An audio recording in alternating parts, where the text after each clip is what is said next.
Will that be enough to make a fight of it?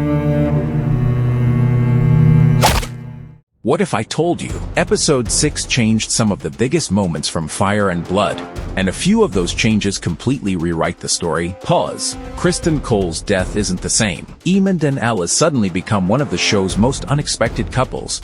Dragon eggs appear out of nowhere, and several major storylines were created entirely for HBO. So today, we're breaking down the 10 biggest differences between House of the Dragon Season 3 Episode 6 and George R.R. Martin's Fire and Blood, explaining exactly what changed, why the writers may have done it, and whether these changes actually improve the story. Let's jump right in. Criston Cole's death is completely different. Let's start with the biggest change of them all. Criston Cole's death. If you've only watched the TV series, you probably walked away thinking his ending was tragic. He wraps Alicent's handkerchief around the hilt of his sword, prepares for one final heroic stand, and then, before he even gets the chance to fight, a single arrow ends his life. It's emotional, it's cinematic, and it almost makes Criston look like a fallen hero. But here's the crazy part. That's not how George R.R. Martin wrote it. In Fire and Blood, Criston is denied every bit of glory he desperately wanted. Surrounded by his enemies, he offers to surrender,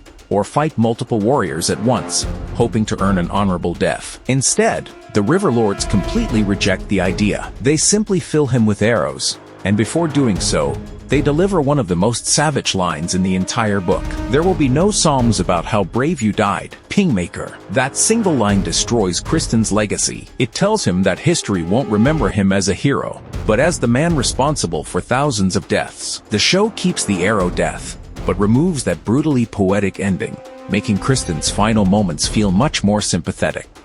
The Butcher's Ball is much smaller. Now let's talk about the battle itself, because the Butcher's Ball plays out very differently. In the show, it's essentially a straightforward ambush. Criston's forces are surrounded, fighting breaks out, and within minutes, everything is over. It's fast, brutal, and easy for television audiences to follow. But in the book, the Butcher's Ball is much more than one battle. It's the payoff to an entire psychological campaign. For days, Criston's soldiers keep finding burned villages, mutilated corpses, missing patrols, and signs that invisible enemies are stalking them from every direction. Imagine watching a horror movie where the monster never attacks, but keeps reminding you it's always nearby. That's exactly what happens here. By the time the final trap is sprung, Cole's army isn't just physically exhausted, they're mentally broken. The show removes most of that slow psychological buildup, probably because there simply wasn't enough screen time, but it definitely changes how overwhelming the Riverlord's victory feels.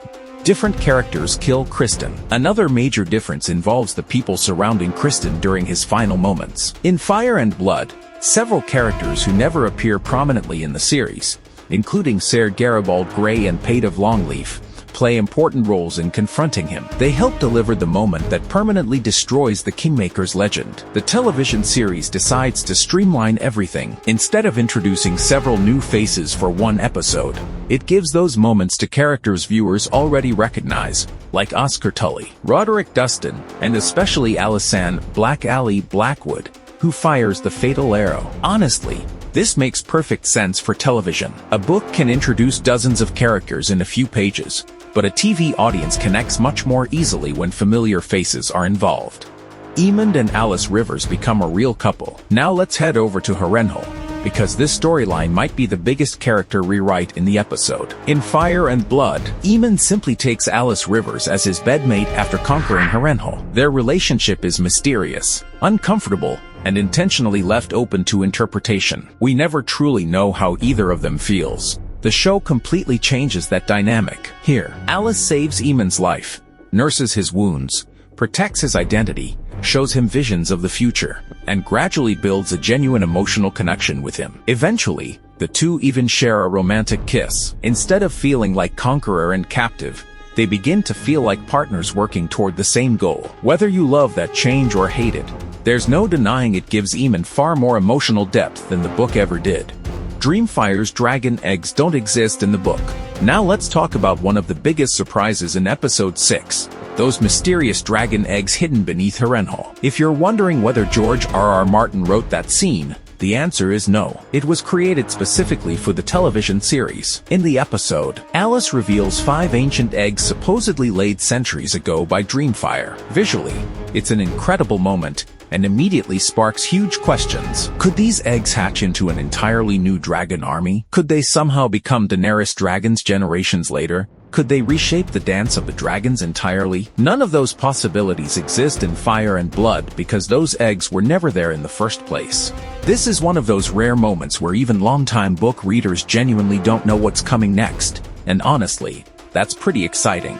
Most of Rhaenyra's story is HBO original. Here's something many fans don't realize. Almost everything Rhaenyra does throughout this episode was invented for the television adaptation. Her growing problems with the gold cloaks, cutting her hand on the Iron Throne, demons secretly hunting Hightower agents through King's Landing, the fake Baratheon assassination attempt, and even sending Alicent toward Harrenhal. Almost none of these events happen this way in the book. Fire and Blood approaches these moments very differently. Since it's written like an in-universe history book, it mostly summarizes the political situation instead of showing every conversation or decision. HBO takes those brief historical notes, expands them into full scenes, and gives viewers emotional context that the book simply doesn't provide. It's one of the advantages of adapting a fictional history.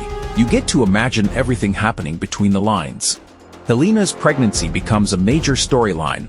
Another huge difference is Helena's pregnancy, because it completely reshapes Alicent's motivations in the show. Her fear that Rhaenyra might eventually kill Helaena and her unborn child becomes the driving force behind everything she does, including her failed escape attempt, her negotiation with Rhaenyra, and eventually agreeing to travel toward Harrenhal. None of this unfolds the same way in Fire and Blood. The pregnancy storyline, the bargain between Alicent and Rhaenyra, Helaena revealing prophetic dreams in exchange for freedom, and Alicent being forced into this dangerous mission, are all television original additions. These changes give Alicent far more agency, transforming her from someone reacting to events into someone actively trying to shape them.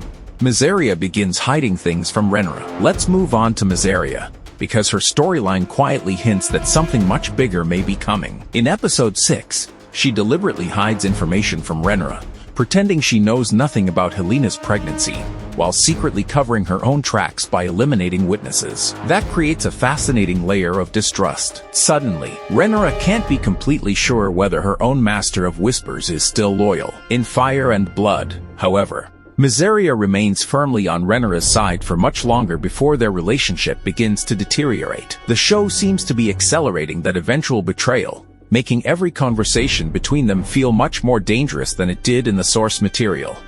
Baela and Alyn become romantic much earlier. Now let's talk about one scene that caught almost everyone off guard. Baela kissing Alyn. If your first reaction was, wait, when did this relationship even begin? You're definitely not alone. Interestingly, the book does eventually connect these two characters, but not like this. Baela and Alyn marry after the Dance of the Dragons ends, largely because of political circumstances, not because of an established romance during the war. There's no kiss, no flirting, and no obvious love story while these events are unfolding. The television series simply decides to start building that emotional connection much earlier, probably so viewers become invested before their eventual future together. Gwaine Hightower is still alive. Finally, let's talk about Gwaine Hightower, because keeping him alive completely changes several storylines in episode 6. In Fire and Blood, Gwaine has already died during the fall of King's Landing, meaning none of these new scenes with Daeron, Aemond,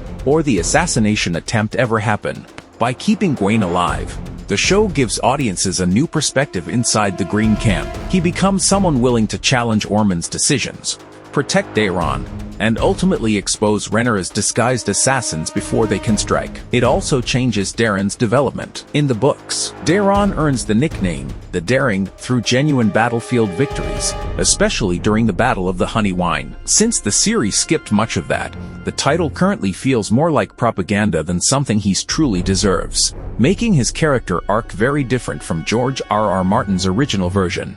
Our nerdy thoughts. So after looking at all 10 differences, one thing becomes really clear. House of the Dragon isn't trying to recreate Fire and Blood page by page. Instead, it's using George R.R. Martin's historical outline as a foundation, then filling in the emotional moments, conversations, relationships, and political drama that the book only briefly mentions. Some of these changes, like giving Aemond and Alys a deeper relationship, or expanding Alicent's role, make the characters feel much richer. Others, like the mysterious dragon eggs or Baela and Alyn's early romance, push the story into completely unexplored territory, where even longtime book readers genuinely have no idea what's coming next. And honestly, that's part of the fun. Even if you've read Fire and Blood cover to cover, the show can still surprise you. So now I want to hear from you.